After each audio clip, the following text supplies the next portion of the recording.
Online class में आपका एक बार फिर स्वागत है। मैं हूं मनोज कुमार और आज आपको इंटरमीडिएट कक्षा 12 यानी कक्षा 12 की शिक्षा शास्त्र के बारे में अध्ययन करा रहे हैं। इसको शिक्षा शास्त्र को दो भागों में मैंने बांट रखा है। पहले में मैंने आपको जो पढ़ाना है वैदिक कालीन, मध्यकालीन और इसी तरीके से ब्रिटिश कालीन, फिर अब हम इस समय पढ़ा रहे हैं वर्तमान समय में, यानी जो कि स्वतंत्रता प्राप्ति के बाद यानी आज़ादी के बाद स्वतंत्र भारत में शिक्षा व्यवस्था कैसी थी।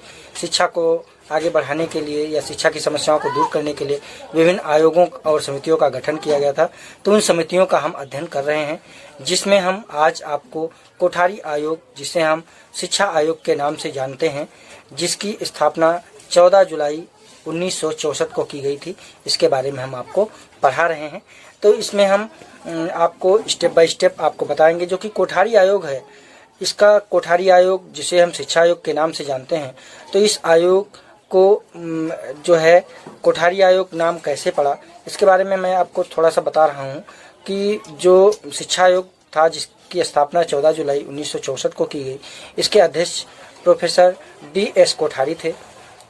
इसके लिए इसका नाम कोठारी आयोग भी कहा जाता है। इस आयोग में 14 अन्य सदस्य भी थे, 6 विदेशी शिक्षा शास्त्री थे, जो कि इन लोगों ने मिल करके 29 जून 1966 को अपनी रिपोर्ट तैयार करके, जो कि 700 पन्नों की रिपोर्ट थी, जो शिक्षा एवं राष्ट्रीय प्रगति के नाम से ये रिपोर्ट थी, जिसका जो है प्रकरण जो था, इसका नाम जो था इस रिपोर्ट का शिक्षा एवं राष्ट्रीय प्रगति, इस नाम से रिपोर्ट को उस समय के तत्कालीन शिक्षा मंत्री जो थे श्री MC छागला, इनको सौंपी गई थी। उस रिपोर्ट में कौन कौन से विचार थे, कौन कौन से तथ्य थे, उन तथ्यों का हम क्रमागत अध्ययन करेंगे। जिसमें पहला पॉइंट है कोठारी आयोग के अनुसार शिक्षा के उद्देश्य क्या थे, इसको हम आपको बताएंगे। दूसरा है आयोग के उच्च शिक्षा संबंधी सुझाव क्या दिए गए थे, इसका बताएंगे। अगले में हम आपको बताएंगे इसी चरण में कि स्त्री शिक्षा संबंध में आयोग के क्या सुझाव थे। उसके बाद में कोठारी आयोग के प्रौढ़ शिक्षा संबंधी सुझाव क्या थे, इसका अध्ययन करेंगे। उसके साथ साथ आगे बढ़ते हुए हम आयोग के विज्ञान शिक्षा संबंधी सुझाव, उसको हम बताएंगे। इसके बाद में हम कोठारी आयोग के अनुसार कार्य अनुभव की अवधारणा कैसी थी, इसका भी अध्ययन करेंगे। साथ ही अंत में कोठारी आयोग का मूल्यांकन में इसके गुण और दोषों का भी अध्ययन करेंगे। आज हम सीखेंगे कहीं बाहर से आने के बाद घर के अंदर कैसे जाएं। घर का दरवाजा ना छुएं। दरवाजा खोलने के लिए किसी को घर के अंदर से बुलाएं। बाहर से लाया सारा सामान दरवाजे के पास या किसी अलग जगह पर रख दें। अब सीधे बाथरूम जाएं। हाथ और मुंह को 20 सेकंड तक साबुन से धोएं। अगर भीड़ भरी जगह पर गए हो तो कपड़ों को डिटर्जेंट घोल में डुबोकर अच्छे से नहा लें। बाहर वाली चप्पल भी साबुन से धो लें। जी हाँ, कोरोना का खतरा टला नहीं है, इसलिए हमें बाहर से घर के अंदर आने के नए नियम सीखने होंगे। सावधानी की आदतों के साथ जीना सीखना होगा। नए नियम अपनाएंगे, कोरोना को हर दिन हराएंगे। उत्तर प्रदेश सरकार द्वारा जनहित में जारी। कोठारी आयोग अथवा शिक्षा आयोग,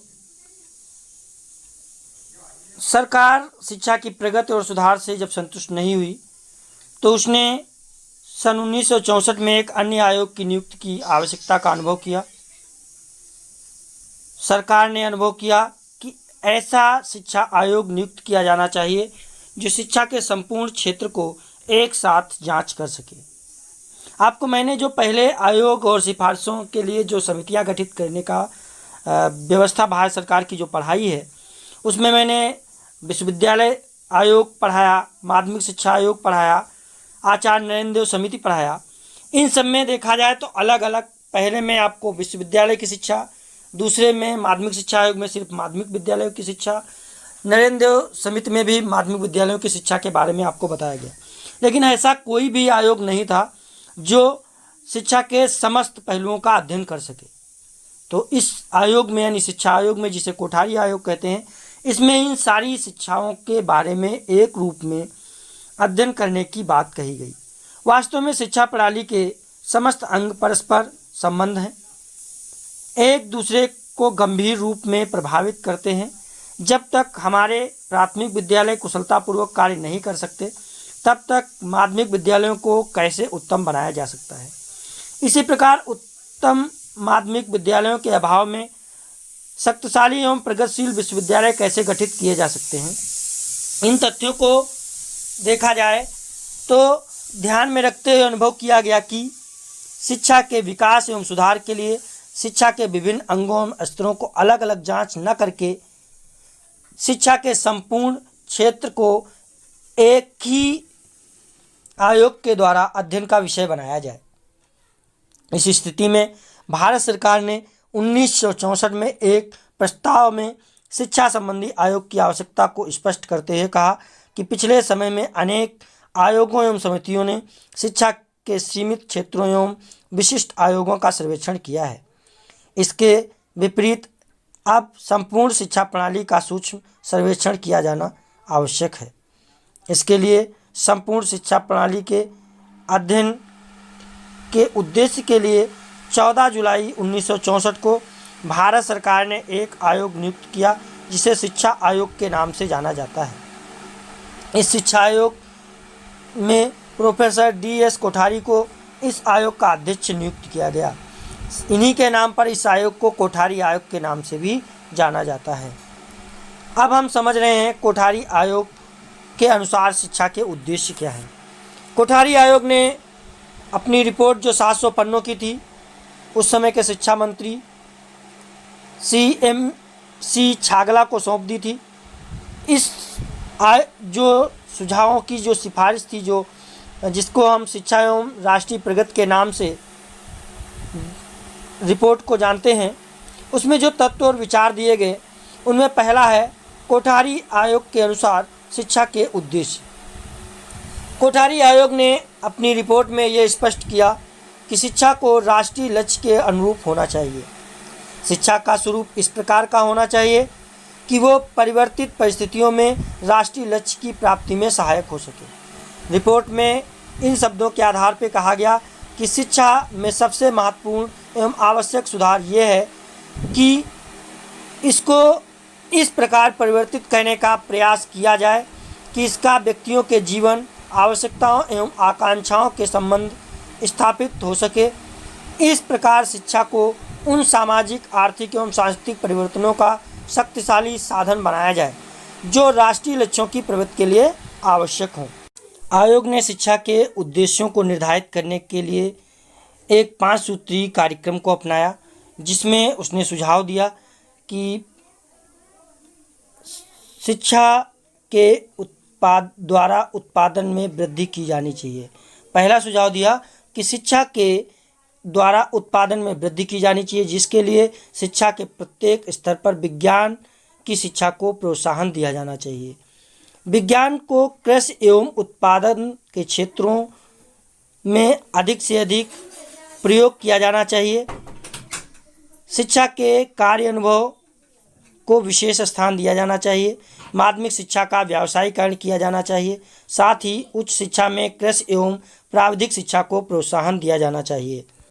द्वितीय सुझाव में ये कहा गया कि शिक्षा को सामाजिक एवं राष्ट्रीय एकता के विकास में सहायक होना चाहिए। इस लक्ष्य को प्राप्त करने के लिए विभिन्न सुझाव भी दिए गए। शिक्षा के प्रत्येक स्तर पर सामाजिक एवं राष्ट्रीय सेवा को अनिवार्य कर देना चाहिए। साथ ही छात्रों को सामाजिक और सामुदायिक सेवा के कार्यक्रमों में अनिवार्य रूप से भाग लेने के लिए प्रेरित किया जाना चाहिए।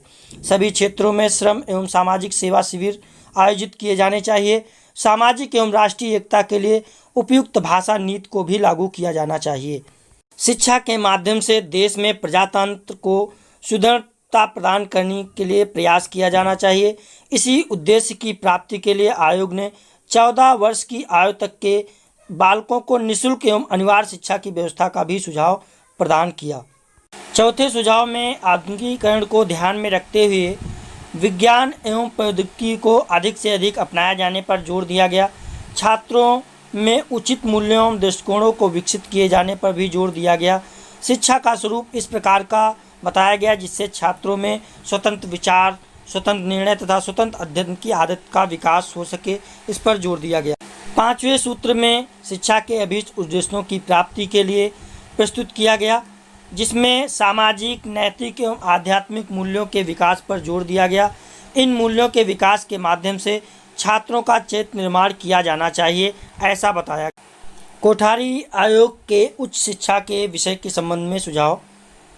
कोठारी आयोग ने सभी स्तरों के शिक्षा के सुधार के लिए सुझाव प्रस्तुत करने का जो इसको दायित्व सौंपा गया, इसके लिए इसने उच्च शिक्षा के विषय में भी व्यापक अध्ययन कर बहुपक्षीय सुझाव प्रस्तुत किए। सर्वप्रथम आयोग ने विश्वविद्यालयों में लक्ष्यों को निर्धारित करने का प्रयास किया। आयोग ने विश्वविद्यालय के द्वारा नवीन ज्ञान की खोज एवं उसके विकास को विशेष महत्व दिया। साथ ही साथ समानता एवं सामाजिक न्याय को प्रोत्साहन देने के लिए भी कार्य किया। विश्वविद्यालयों का एक लक्ष्य ऐसे व्यक्तियों को तैयार करने का है जो जीवन के विभिन्न क्षेत्रों में उचित नेतृत्व प्रदान करने के योग्य हों। उनके साथ ही ऐसे व्यक्तियों को तैयार करने के लिए प्रयास किया गया जो कला, कृषि विज्ञान, चिकित्सा, प्रौद्योगिकी तथा अन्य व्यवसायों में कुशल हों। विश्वविद्यालयों द्वारा राष्ट्रीय चेतना के विकास के लिए भी प्रयत्न किए गए। आयोग ने देश में नवीन विद्यालय स्थापित करने के लिए विश्वविद्यालय अनुदान आयोग की भी सहमति बताई। जिन क्षेत्रों में पहले से विश्वविद्यालय कार्य कर रहे हों, उन क्षेत्रों में नवीन विश्वविद्यालय स्थापित न किए जाएं, इस पर भी जोर दिया। साथ ही जहां पर अनेक स्नातकोत्तर कॉलेज संचालित थे, उन कॉलेजों को संगठित कर विश्वविद्यालय का रूप प्रदान करने पर भी जोर दिया। आयोग ने उच्च शिक्षा की गुणात्मकता में अतिरिक्त वृद्धि करने के लिए वरिष्ठ विश्वविद्यालय का विचार भी प्रस्तुत किया गया। इस विचार को आयोग ने इन शब्दों में स्पष्ट किया कि उच्च शिक्षा में सबसे महत्वपूर्ण सुधार कुछ वरिष्ठ विश्वविद्यालयों का विकास करना है, जिनमें सर्वोत्तम प्रकार के स्नातकोत्तर कार्य एवं अनुसंधान संभव होगा, जिसके स्तर की संस्थाओं के स्तर में तुलना की जा सकेगी। विश्वविद्यालय अनुदान आयोग को जल्दी से जल्दी वर्तमान विश्वविद्यालयों में लगभग 6 विश्वविद्यालयों को वरिष्ठ विश्वविद्यालयों के रूप में विकसित करने के लिए चुन लेना चाहिए। इनमें से एक प्रौद्योगिकी और एक कृषि का होना चाहिए। अतः कार्यक्रम 1966-67 में आरंभ हो जाना चाहिए। वरिष्ठ विश्वविद्यालय में असाधारण क्षमता एवं अध्यवसाय जो कहते हैं ना कि छात्र जो होते हैं उन और अध्यापक ऐसे होने चाहिए। आयोग ने वर्तमान कॉलेजों में विश्वविद्यालयों की स्थिति एवं सुधार जो स्तर था उसको सुधारने के लिए भी कुछ सुझाव दिए। साथ ही साथ आयोग ने विश्वविद्यालयों से संबद्ध कॉलेजों में शिक्षण के स्तर को सुधारने के लिए भी कुछ उपयोगी सुझाव प्रस्तुत किए। आयोग ने मूल्यांकन की प्रचलित प्रणाली को दोषपूर्ण बताया, इसमें सुधार के लिए भी कुछ सुझाव प्रस्तुत किए। साथ ही साथ शिक्षा के क्षेत्र में माध्यम का भी विशेष महत्व है, अतः शिक्षा संबंधी प्रत्येक जांच आयोग इस विषय में अनिवार्य रूप से अपने विचार प्रस्तुत करता है। कोठारी आयोग ने भी इस विषय में अपने विचार प्रस्तुत करते हुए स्पष्ट किया कि पूर्व स्नातक स्तर पर तो जहाँ तक हो सके क्षेत्रीय भाषाओं को ही शिक्षा के माध्यम के रूप में स्वीकार किया जाना चाहिए, परंतु स्नातकोत्तर स्तर पर अंग्रेजी भाषा के माध्यम से ही शिक्षा प्रदान की जानी चाहिए। आयोग ने उच्च शिक्षा के स्तर पर छात्रों की निरंतर बढ़ती हुई संख्या को ध्यान में रखते हुए इसे भी नियंत्रित करने के लिए चयनात्मक प्रवेश प्रणाली को भी लागू करने का सुझाव दिया। आयोग ने प्रवेश की इस प्रणाली में महत्व को स्पष्ट करते हुए लिखा कि सामान्य रूप में ये होता है कि श्रेष्ठ क्षमता वाले थोड़े से छात्रों को उच्च शिक्षा की संस्थाओं में प्रवेश नहीं मिल पाता और उन्हें छात्रों की उस विशाल संख्या का प्रवेश हो जाता है जो उच्च शिक्षा के लिए पूरी तरह तैयार नहीं है। आयोग ने विश्वविद्यालय की स्वाधीनता को भी समुचित महत्व दिया और उसने कहा कि यह स्वीकार किया जाना आवश्यक है कि स्वाधीनता के अभाव में विश्वविद्यालय अपने शिक्षण, अनुसंधान एवं समाज सेवा के मुख्य कार्यों में कुशलतापूर्वक कार्य नहीं कर सकते। इसलिए चाहिए कि आयोग ने छात्रों के चुनाव, शिक्षकों की नियुक्ति, पदोन्नत तथा पाठ्य विषयों, साथ ही साथ शिक्षण विधियों एवं अनुसंधान कार्यों के क्षेत्र में तथा समस्याओं के निर्धारण के लिए विश्वविद्यालय को पूर्ण रूप से स्वतंत्रता प्राप्त होनी चाहिए। इस आधार पर हम कह सकते हैं कि कोठारी आयोग ने उच्च शिक्षा के सभी पक्षों में सुधार के लिए महत्वपूर्ण एवं उपयोगी सुझाव प्रस्तुत किए। कोठारी आयोग के स्त्री शिक्षा संबंधी सुझाव। समाज एवं राष्ट्र के सर्वांगीण विकास के लिए स्त्री शिक्षा का समुचित विस्तार आवश्यक माना गया है। इसलिए कोठारी आयोग ने भी शिक्षा के क्षेत्र में स्त्री शिक्षा के महत्व को भी स्वीकारा और अपनी रिपोर्ट में इन शब्दों में स्पष्ट किया कि हमारे मानव साधनों के पूर्ण विकास, परिवार की उन्नति एवं शैशवावस्था के वर्षों में अत्यधिक सरलता से प्रभावित होने वाले बच्चों के चरित्र का निर्माण करने के लिए स्त्रियों की शिक्षा का महत्व पुरुषों की शिक्षा से कहीं अधिक है। इसलिए आयोग ने स्त्री शिक्षा को विशेष महत्वपूर्ण स्वीकार करते हुए इसके प्राय सभी बच्चों के विषय में अपने विचार और सुझाव प्रस्तुत किए। आयोग ने प्राथमिक एवं माध्यमिक शिक्षा पर बालिका शिक्षा के अधिक से अधिक विस्तार के लिए सभी संभव प्रयास किए जाने पर जोर दिया। इस उद्देश्य की प्राप्ति के लिए आयोग ने सुझाव दिया कि बालिकाओं के लिए अलग से विद्यालय एवं छात्रावास स्थापित किए जाने चाहिए। साथ ही बालिकाओं के लिए अलग से अतिरिक्त छात्रवृत्तियों की भी व्यवस्था होनी चाहिए। आयोग ने बालिकाओं की उच्च स्तर की शिक्षा के संबंध में भी अपने सुझाव प्रस्तुत किए। इस स्तर पर बालिकाओं को कुछ अतिरिक्त सुविधाएं प्रदान करने का भी सुझाव प्रस्तुत किया। साथ ही साथ छात्राओं के लिए अच्छे एवं सस्ते छात्रावासों की भी व्यवस्था पर जोर देने की बात कही गई। छात्रवृत्तियों की व्यवस्था पर भी जोर दिया गया। आयोग ने सुझाव दिया कि जिन क्षेत्रों में पर्याप्त संख्या में छात्राएं उच्च शिक्षा प्राप्त करने की इच्छुक हों, उन क्षेत्रों में पूर्व स्नातक स्तर पर अलग से महिला कॉलेज स्थापित करने चाहिए, परंतु स्नातकोत्तर स्तर पर अलग से महिला विद्यालयों की आवश्यकता नहीं है। महिलाओं के लिए गृह विज्ञान, सामाजिक कार्य, शिक्षा शास्त्र जैसे पाठ्य विषयों का विस्तार किया जाना चाहिए। जहाँ तक पाठ्यक्रम का प्रश्न है, शिक्षा आयोग ने सैद्धांतिक रूप में यह स्वीकार किया कि बालिकाओं के लिए अलग से पाठ्यक्रम के निर्धारण की कोई आवश्यकता नहीं है। साथ ही साथ बालिकाओं के लिए गृह विज्ञान अनिवार्य विषय के रूप में नहीं किया जाना चाहिए। इस प्रकार इस स्तर पर बालिकाओं के लिए कलाओं एवं संगीत विषयों की शिक्षा की भी समुचित व्यवस्था होनी चाहिए। वैसे आयोग ने यह सुझाव दिया कि बालिकाओं को विज्ञान, गणित के अध्ययन के लिए प्रेरित किया जाना चाहिए। ये बालिकाओं में वैज्ञानिक दृष्टिकोण के विकास में आवश्यक है। कोठारी आयोग में प्रौढ़ शिक्षा संबंधी सुझाव। कोठारी आयोग ने अपने शिक्षा संबंधी रिपोर्ट में प्रौढ़ शिक्षा अथवा जिसे हम वयस्क शिक्षा कहते हैं, एडल्ट एजुकेशन को विशेष महत्व दिया। इसकी समुचित व्यवस्था पर भी बल दिया। आयोग ने स्पष्ट किया कि भारतवर्ष में सामान्य निरक्षरता का बोलबाला है, अर्थात साक्षरता का विस्तार के लिए प्रौढ़ शिक्षा कार्यक्रम को लागू करना अनिवार्य है। इसके अतिरिक्त देश में प्रजातंत्र की सफलता के लिए भी प्रौढ़ शिक्षा की व्यवस्था अनिवार्य रूप से होनी चाहिए। देश के सभी नागरिकों के अपनी व्यक्तिगत उन्नति एवं व्यावसायिक प्रगति के लिए भी सामाजिक एवं राजनीतिक कार्यों में सक्रिय भाग लेने के लिए समुचित शिक्षा प्रदान की जानी चाहिए। जो देश आर्थिक उन्नति, सामाजिक परिवर्तन एवं राष्ट्रीय सुरक्षा चाहता है, उसे अपने वयस्क नागरिकों को विकास कार्यक्रमों में कुशलता एवं बुद्धिमत्ता से भाग लेने की शिक्षा दी जानी चाहिए। ये बात जो है देखा जाए तो भारत के लिए विशेष रूप से सत्य है, क्योंकि यहाँ के विशाल जनसमूह को विद्यालयों में किसी प्रकार की शिक्षा प्राप्त नहीं हुई और उनको शिक्षा प्राप्त भी हुई है वह विकास कार्यक्रमों के लिए व्यर्थ है। जो कृषक भूमि जोतता है उसे भूमि की बनावट का ज्ञान होना चाहिए।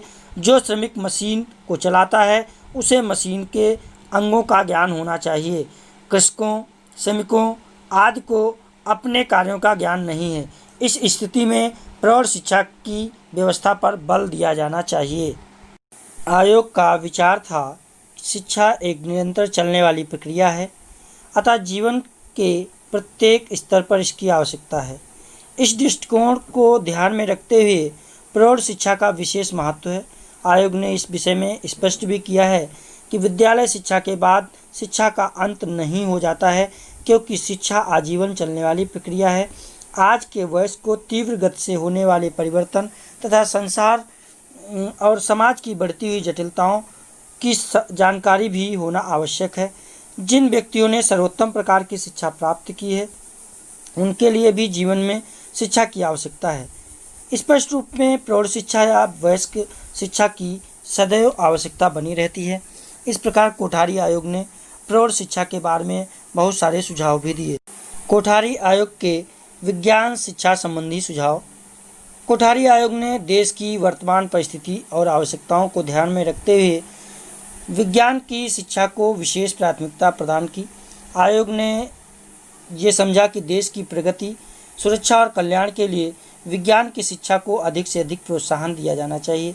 विज्ञान और प्रौद्योगिकी की शिक्षा को शिक्षा के प्रत्येक स्तर पर अनिवार्य रूप से महत्व दिया जाना चाहिए, जिसमें विज्ञान एवं गणित की शिक्षा को नवीन रूप के लिए उसके पाठ्यक्रमों में संशोधन भी अपरिहार्य है। नवीन पाठ्यक्रम की समुचित जानकारी प्रदान करने के लिए संबंधित शिक्षकों के लिए ग्रीष्मकालीन संस्थानों का आयोजन करने पर भी जोर दिया गया। इसके साथ साथ कोठारी आयोग के अनुसार कार्य अनुभव की अवधारणा। आधुनिक भारतीय शिक्षा में कार्य अनुभव का प्रत्यक्ष एवं महत्वपूर्ण प्रत्यय है। जो ये प्रत्यय है ये महत्वपूर्ण प्रत्यय है। इस प्रत्यय को व्यवस्थित रूप से सर्वप्रथम कोठारी आयोग ने प्रस्तुत किया है। आयोग की बदलती हुई परिस्थितियों के संदर्भ में शिक्षा को अधिक उपयोगी बनाने के उद्देश्य से कार्य अनुभव के प्रत्यय को प्रस्तुत किया है। कार्य अनुभव के आशय कार्य करके अनुभव ग्रहण करना है। कोठारी आयोग की रिपोर्ट में स्पष्ट किया कि देश में सामाजिक, आर्थिक और सांस्कृतिक परिवर्तनों के लिए पूर्व प्रचलित शिक्षा के स्वरूप को बदलना अनिवार्य है। इस उद्देश्य से सामान्य एवं व्यावसायिक शिक्षा में कार्य अनुभव को सम्मिलित किया जाना आवश्यक है। आयोग के अनुसार शिक्षा के क्षेत्र में छात्रों की उत्पादन क्षमता में वृद्धि करने वाला प्रत्येक कार्य अनुभव ही माना जाता है। कोठारी कमीशन की रिपोर्ट में कार्य अनुभव को इन शब्दों में परिभाषित किया है कि विद्यालय, घर, उद्योग, वर्कशॉप, कारखाने या किसी अन्य उत्पादन परिस्थितियों में कार्य करने को कार्य अनुभव के रूप में परिभाषित किया जा सकता है। कोठारी कमीशन ने कार्य अनुभव की धारणा को गांधी जी के शिक्षा संबंधी विचारों से भी संबंध माना है। साथ ही उन्होंने स्पष्ट किया कि कार्य अनुभव औद्योगिकरण के मार्ग पर अग्रसर होने वाली गांधी जी के शैक्षिक विचार की पुनर्व्याख्या है। कार्य अनुभव को लागू करने का मुख्य उद्देश्य छात्रों में परिश्रम की आदत को विकसित करना है। इसके साथ छात्रों की कार्यक्षमता को विकसित करना तथा धन उपार्जन के योग्य बनाने का उद्देश्य भी था। कोठारी आयोग का मूल्यांकन। देखा जाए तो स्वतंत्र भारत की शिक्षा के इतिहास में कोठारी आयोग, जिसे हम शिक्षा आयोग के नाम से जानते हैं, इसका महत्वपूर्ण योगदान है। इस आयोग ने सम्मिलित किए गए सदस्य भारत तथा विश्व के अनेक देशों के विभिन्न विषयों के प्रसिद्ध विद्वान थे। इस आयोग में योग्य एवं विद्वान सदस्यों ने भारतीय शिक्षा का सर्वांगीण विकास करने के लिए अध्ययन किया। इसके सभी पक्षों के विषय में अपने बहुमूल्य सुझाव भी दिए। आयोग ने शिक्षा के नए संगठन का सुझाव दिया तथा इसके विभिन्न पक्षों के विस्तार और सुझाव के लिए भी सुझाव प्रस्तुत किए। आयोग ने शैक्षिक अवसरों की समानता, शिक्षकों की दशा में सुधार तथा छात्रों के लिए निर्देशन की व्यवस्था का भी सुझाव दिया। आयोग द्वारा पारित किए गए सभी सुझाव सराहनीय माने गए, परंतु व्यवहारिक दृष्टि से उन्हें पर्याप्त जटिल पाया गया। कुछ विद्वानों का मत है कि आयोग द्वारा प्रस्तुत किए गए सुझाव अपने आप में आदर्श मात्र हैं, उन्हें व्यवहार में लागू कर पाना प्रायः संभव नहीं है। भारत जैसे निर्धन देश में इस प्रकार की शैक्षिक व्यवस्था कर पाना कठिन है। कुछ आलोचकों ने आयोग के कुछ सुझावों को निरर्थक तथा सारहीन बताया है। आयोग के सुझाव की कमियों एवं दोषों का उल्लेख करते हुए कहा गया है कि आयोग ने शिक्षकों के पदों की सुरक्षा के प्रति कुछ नहीं कहा है। आयोग ने संस्कृत भाषा और साहित्य की उपेक्षा की है। किसी प्रकार बेसिक शिक्षा की पूर्णतः अवहेलना की गई है। अंग्रेजी भाषा को शिक्षा के क्षेत्र में प्राय सदा के लिए बनाए रखने का समर्थन है। इन सभी आरोपों को ध्यान में रखते हुए कहा जा सकता है कि कोठारी आयोग के सुझाव भारतीय आकांक्षाओं के अनुरूप नहीं है। यही कारण है कि आयोग की सिफारिशों ने यथार्थ में भारतीय शिक्षा को अधिक प्रभावित या परिवर्तित नहीं किया है। अभ्यास प्रश्न। पहला प्रश्न है, स्वतंत्र भारत में गठित शिक्षा आयोग को किस नाम से जाना जाता है? दूसरा प्रश्न है, शिक्षा आयोग अथवा कोठारी आयोग की स्थापना कब की गई? अगला प्रश्न है, कार्य अनुभव से आप क्या समझते हैं? इन तीनों प्रश्नों के उत्तर आप कमेंट बॉक्स में अवश्य दें।